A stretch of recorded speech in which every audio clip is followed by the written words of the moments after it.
गहलोत की बात करें तो अशोक गहलोत और शिक्षा मंत्री गोविंद सिंह डोटासरा कोटा जिले के दौरे पर पहुंचे। सीएम गहलोत ने कोटा जिले की इटावा की ग्राम पंचायत जोरावरपुरा में पहुंचकर प्रशासन गांव के संग शिविर अभियान के शिविर का निरीक्षण किया। उनके साथ पीसीसी चीफ गोविंद सिंह डोटासरा मौजूद रहे। इस दौरान सीएम गहलोत ने जनसभा को संबोधित किया। करीब 20 मिनट के भाषण में सीएम ने कहा कि किसान, बिजली, सड़क और शिक्षा के क्षेत्र में किए कामों को जनता के सामने उन्होंने रखा। साथ ही गहलोत ने केंद्र की नीतियों के कारण महंगाई बढ़ने की बात कही। सीएम गहलोत ने प्रदेश भर में लगे शिविरों के बारे में जानकारी देते हुए अधिकारियों के कामों की प्रशंसा की। उन्होंने नामांतरण, शुद्धिकरण, रास्ते के विवाद, सीमा ज्ञान, पत्थरगढ़ी, मूल निवास, हैसियत प्रमाण पत्र, सामाजिक सुरक्षा पेंशन के लाभार्थियों की संख्या के बारे में जानकारी दी।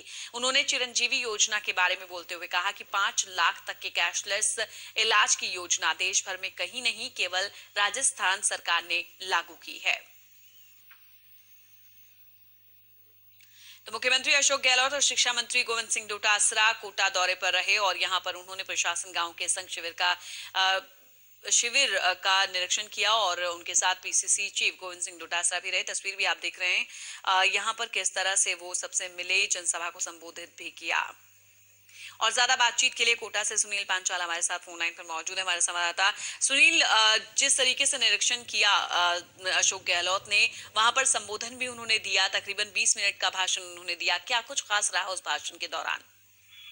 इन दिनों राजस्थान सरकार ने प्रशासन गांवों के और प्रशासन शहरों के ओर संघ शिविर लगा रखा है। उसमें पट्टे देने का मुख्य लक्ष्य रखा गया है, लेकिन पट्टों के साथ साथ अन्य समस्याओं के समाधान के भी प्रयास किए जा रहे हैं। बिजली, पानी, चिकित्सा सहित के दूसरे विभागों के भी काउंटर लगाए जाते हैं। मुख्यमंत्री अशोक गहलोत आज कोटा जिले के इटावा उपखंड के पिपलदा विधानसभा में स्थित गाँव जोरावरपुरा पहुंचे, जहाँ उन्होंने प्रशासन गाँवों के संघ अभियान के तहत लगाए गए शिविर का अवलोकन किया। उन्होंने एक दिव्यांग महिला मंजूबाई को ट्राईसाइकिल सौंपी और उसको खुद साइकिल को उन्होंने अपने हाथों से थोड़ी दूर तक चलाया। इसके अलावा उन्होंने सैनिक कल्याण बोर्ड के काउंटर पर भी जाकर विजिट किया और उनसे बात की। साथ ही ये भी कहा कि राज्य की जो सैनिकों के लिए बनी नीतियां है वो बहुत बेहतर है। इसके अलावा जन संबोधन में उन्होंने केंद्र सरकार निशाना साधते हुए कहा कि इन दिनों केंद्र सरकार की ओर से राज्यों की आमदनी कम की जा रही है। राज्यों की आमदनी बढ़ाने के केंद्र सरकार को विशेष प्रयास करने चाहिए। बिल्कुल। अगर दूसरी तरफ ये भी बात करें कि जिस तरीके से लगातार जो पलटवार है, वार पलटवार ये भी कहा जाता है, तो क्या निशाना भी साधा गया अशोक गहलोत की तरफ से? एक जो मुद्दा ज्वलंत इन दिनों चल रहा है पूरे देश भर में, जिस तरह से केंद्र सरकार ने वैट में कमी की थी, उसके बाद राज्य सरकारों पर भी ये दबाव था और लगभग सभी राज्यों में वैट में कमी किए जाने के बाद राजस्थान ने सबसे बाद में कमी की और वो भी कम कमी की। इस पर अशोक गहलोत ने कहा कि पहले ही दरें काफी बढ़ा दी गई थी और केंद्र सरकार को चाहिए कि अभी और दरें कम की जाए ताकि आम लोगों को राहत दी जा सके। बिल्कुल। अगर बात करें तो कितने दिन के कोटा दौरे पर हैं अशोक गहलोत और गोविंद सिंह डोटासरा, उनका अगला कार्यक्रम क्या होगा? आज राजस्थान के 3 जिलों का उनका कार्यक्रम। हाड़ौती में 2 जिले थे, कोटा और बूंदी।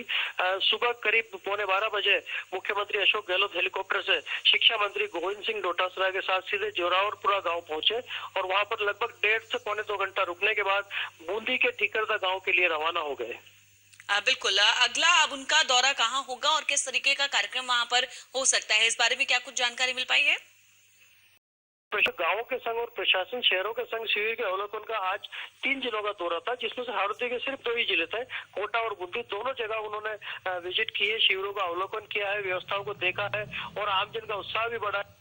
लोगों के जो भी सरकारी विभागों से जुड़े हुए काम है उनमें गति लाई जा रही है, उनको पूरी बिना किसी व्यवधान के पूरा किया जा रहा है और उन्होंने सभी लोगों को आश्वासन दिया कि अधिकाधिक लोगों को पट्टे भी दिए जाएंगे। कोई इस संशय में नहीं रहे कि इसकी कोई अंतिम तिथि है, पट्टे देने की प्रक्रिया भी लगातार जारी रहेगी। बिल्कुल। तमाम बातचीत के लिए आपका बहुत बहुत शुक्रिया सुनील। तो ये थे हमारे संवाददाता सुनील पांचाल, जिन्होंने तमाम जानकारी दी और बढ़ते